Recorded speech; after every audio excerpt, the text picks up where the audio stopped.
ಅಜ್ಜಿ ಸಿಲಿಂಡರ್ ಅವ್ರು ಬಂದಿದ್ದಾರೆ. ನಾನು ಹೋಗಿ ರೂಮಲ್ಲಿ ಕಬೋರ್ಡಲ್ಲಿ ದುಡ್ಡು ತಗೊಂಡು ಬರ್ತೀನಿ. 1 ನಿಮಿಷ. ಹಾಂ.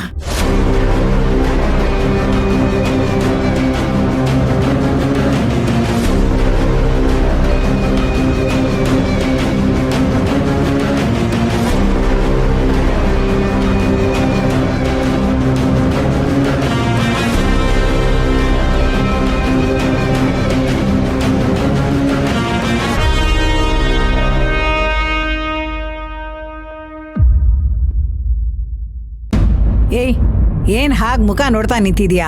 ಹೋಗಿ ಖಾಲಿ ಸಿಲಿಂಡರ್ ತಗೊಂಡೋಗಿ ಅವನಿಗೆ ಕೊಟ್ಟು ತುಂಬಿರೋದನ್ನ ತಗೊಂಡೋಗಿ ಅಡುಗೆ ಮನೇಲಿಡು. ಸರಿ ಸರಿ ಅಜ್ಜಿ.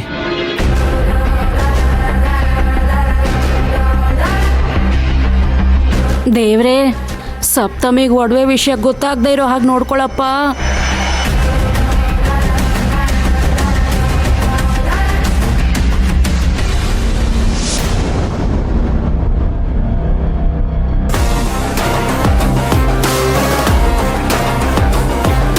ದುಡ್ಡು ಕಮ್ಮಿ ಇದೆಯಲ್ಲ, ಯಾರು ತಗೊಂಡಿರ್ಬೋದು?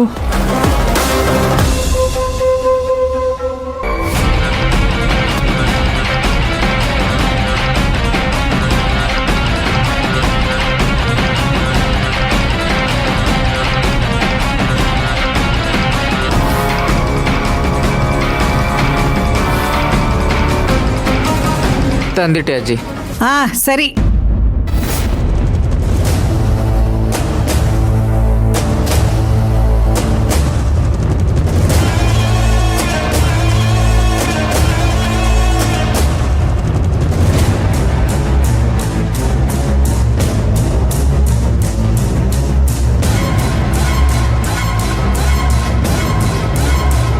ಅಜ್ಜಿ, ಯಾರಾದರೂ ಕಬೋರ್ಡ್ ಓಪನ್ ಮಾಡಿದ್ರಾ? ಯಾಕಮ್ಮ, ಏನಾದರೂ ಕಳವಾಗಿದೆಯಾ? ಹೌದು ಅಜ್ಜಿ.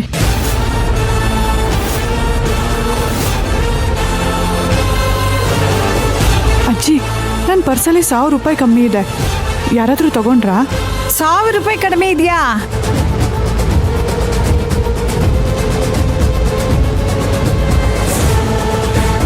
ಇವಳು ಕೇಳಿದ್ ನೋಡಿ ಒಡವೆ ವಿಷಯ ಗೊತ್ತಾಗೋಯ್ತೇನೋ ಅನ್ಕೊಂಡ್ಬಿಟ್ಟೆ. ಸದ್ಯ ಅದು ಗೊತ್ತಾಗಿಲ್ಲ. ಅಯ್ಯೋ ಅಮ್ಮ, ನಿನ್ ಮೇಲೆ ಆಣೆ ಮಾಡಿ ಹೇಳ್ತೀನಿ, ನಾನು ಖಂಡಿತ ದುಡ್ಡು ಮುಟ್ಟಿಲ್ಲ ಅಮ್ಮ. ಅಜ್ಜಿ, ನೆನ್ನೆ ಹಾಲ್ನವ್ರಿಗೆ ದುಡ್ಡು ಕೊಡ್ಬೇಕು ಅಂತ ಹೇಳಿ ಅಪ್ಪನ ಹತ್ರ ಹೇಳ್ಬಿಟ್ಟು ಕಬೋರ್ಡ್ ಓಪನ್ ಮಾಡಿ ನೀವೇ ದುಡ್ಡು ಕೊಟ್ರಲ್ವಾ ಅಜ್ಜಿ? ಅಯ್ಯೋ ಹೌದಲ್ವಾ, ಮರ್ತೆ ಹೋಗಿತ್ತು ನೋಡು. ಸಪ್ತಮಿ, ನಿನ್ನೆ ನಾನೇ ತಗೊಂಡೆ ಕಣಮ್ಮ. ಹೇಳಬೇಕು ಅಂತಿದ್ದೆ, ಅಷ್ಟರಲ್ಲೇ ಮರ್ತೋಯ್ತು. ಏನು ಅನ್ಕೋಬೇಡ. ಇರ್ಲಿ, ಪರವಾಗಿಲ್ಲ ಬಿಡಿ ಅಜ್ಜಿ. ನಾನೇ ಮಾವನ ಹತ್ರ ದುಡ್ಡೇನಾದರೂ ಬೇಕಾದರೆ ತಗೊಳ್ಳಿ ಅಂತ ಹೇಳಿದ್ದೆ.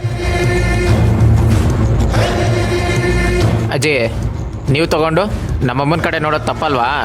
ಏಯ್, ಕುಂಬಳಕಾಯಿ ಕಳ್ಳ ಅಂದರೆ ಹೆಗಲ್ಮುಟ್ಟು ನೋಡ್ಕೊಂಡ್ರು ಅನ್ನೋ ಥರ ನಿಮ್ಮಮ್ಮ ಯಾಕೋ ಹೆಗಲ್ಮುಟ್ಟು ನೋಡ್ಕೊಂಡ್ರು? ಅಜ್ಜಿ, ಹೋಗ್ಲಿ ಬಿಡಿ. ಹೌದು, ಮಾವ ಎಲ್ಲಿ? ಅಂಗಡಿಗೆ ಹೋಗಿದ್ದಾನಮ್ಮ.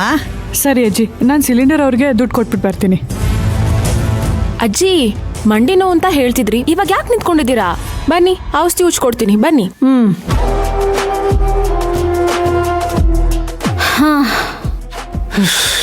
ಲೋ ಮಿಥುನ್, ಎಲ್ಲಿ ತಗ್ಲಾಕೊಂಡ್ಬಿಡ್ತೀವೋ ಅಂತ ಎದೆ ಪುಕ್ಕ ಪುಕ್ಕ ಅಂತ ಒದ್ದಾಡ್ತಾ ಇತ್ತು. ಹೇಗೋ ಸದ್ಯಕ್ಕೆ ಬಚಾವಾಗಿದ್ದೀವಿ. ಹೌದು ಅಮ್ಮ, ನನಗೂ ತುಂಬ ಭಯ ಆಗಿತ್ತು. ಸಮರ್ಥ ಸಂಭಾಳಿಸೋವರೆಗೂ ಈ ವಿಷಯ ಸಪ್ತಮಿಗೆ ಗೊತ್ತಾಗದೇ ಇದ್ರೆ ಅಷ್ಟೇ ಸಾಕು.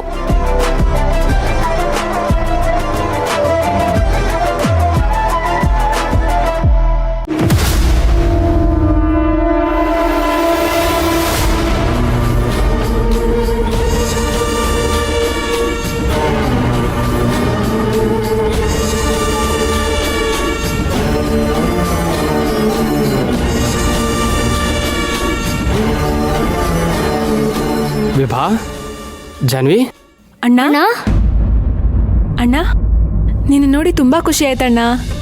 ಏನಣ್ಣ ಈ ಸಣ್ಣಕ್ಕಾಗೋಗ್ಬಿಟ್ಟಿದ್ಯಾ? ನನ್ನ ವಿಷಯ ಬಿಡು ಜಾನ್ವಿ.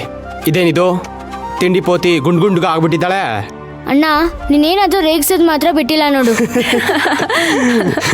ಅಪ್ಪ ಅಜ್ಜಿ ಎಲ್ಲ ಎಲ್ಲಿದ್ದಾರೆ? ಎಲ್ರು ಮನೇಲೇ ಇದಾರಣ್ಣ, ಇರಿ ಕರಿತೀನಿ. ಅಪ್ಪ ಅಜ್ಜಿ ನೋಡಿ ಯಾರು ಬಂದಿದ್ದಾರೆ ಅಂತ. ಸಮರ್ಥ ಮಗನೇ, ಯಾವಾಗ ಬಂದ್ಯೋ? ಈಗ ತಾನೇ ಬಂದೆ ಅಪ್ಪ. ಹೇಗಿದೆಯೋ ಸಮರ್ಥ? ನಾನು ಚೆನ್ನಾಗಿದ್ದೀನಿ ಅಜ್ಜಿ, ನೀವೆಲ್ಲ ಹೇಗಿದ್ದೀರಾ? ನಾವೆಲ್ಲ ಚೆನ್ನಾಗಿದ್ದೀವಪ್ಪ. ಕೂತ್ಕೊಳ್ಳಪ್ಪ ನೀನು. ಅಣ್ಣ ಕೂತ್ಕೋ ಅಣ್ಣ.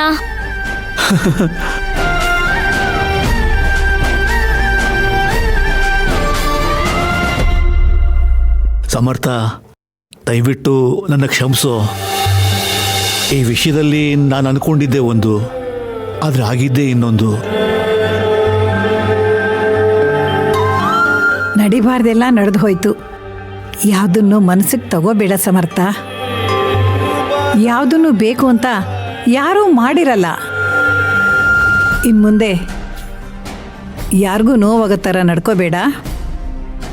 ಅಯ್ಯೋ ಅಜ್ಜಿ, ನಾನಿಲ್ಲಿ ಯಾರಿಗೂ ತೊಂದರೆ ಕೊಡಕ್ಕೆ ಬಂದಿಲ್ಲ ಅಜ್ಜಿ. ಅದಕ್ಕೆ ನನಗೂ ನಿಮ್ಮನ್ನು ಬಿಟ್ಟರೆ ಬೇರೆ ಯಾರಿದ್ದಾರೆ ಹೇಳಿ?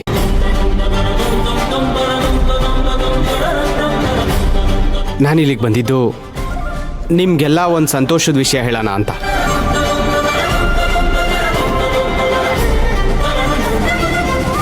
ಆದರೆ ಅದು ನಿಮಗೆ ಸಂತೋಷ ಕೊಡುತ್ತೋ ಇಲ್ವೋ ನನಗೆ ಗೊತ್ತಿಲ್ಲ. ಏ ಸಮರ್ಥ, ಯಾಕೋ ಹೀಗೆಲ್ಲ ಮಾತಾಡ್ತಾ ಇದೀಯಾ? ನಿನ್ನ ಸಂತೋಷನೇ ನಮ್ಮೆಲ್ಲರ ಸಂತೋಷ ಕಣೋ. ಅದೇನು ಅಂತ ಬೇಗ ಹೇಳೋ. ಅಪ್ಪ, ಒಂದು ಅಂಗಡಿಗೆ ಅಡ್ವಾನ್ಸ್ ಕೊಟ್ಟಾಯ್ತು ಅಪ್ಪ. ನಾಳೆ ನಾನು ನನ್ನ ಮೆಕ್ಯಾನಿಕ್ ಶಾಪ್ನ ಓಪನ್ ಮಾಡ್ತಾ ಇದ್ದೀನಿ.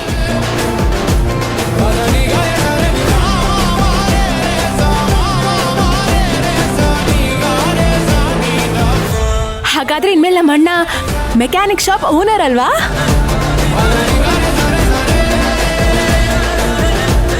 ಎಲ್ಲ ನಿಮ್ಮ ತಾಯಿ ಆಶೀರ್ವಾದ ಕಣೋ. ನಿಂಗೆ ಒಳ್ಳೇದಾಗ್ಲಿ. ಸಮರ್ಥ, ವಿಷಯ ಕೇಳಿ ನನಗಂತೂ ತುಂಬ ತುಂಬ ಸಂತೋಷ ಆಯ್ತಪ್ಪ. ಅಷ್ಟೇ ಅಲ್ಲ ಅಪ್ಪ, ಅಂಗಡಿಗೆ ಅಮ್ಮನ ಹೆಸರೇ ಇಟ್ಟಿದ್ದೀನಿ, ರಾಧಾ ಮೆಕ್ಯಾನಿಕ್ ಶಾಪ್.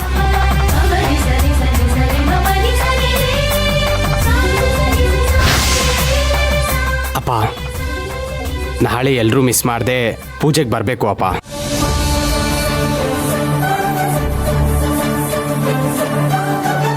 ಅಮ್ಮನ ಆಶೀರ್ವಾದದ ಜೊತೆಗೆ ನಿಮ್ಗಳ ಪ್ರೀತಿನೂ ನನಗೆ ಬೇಕು.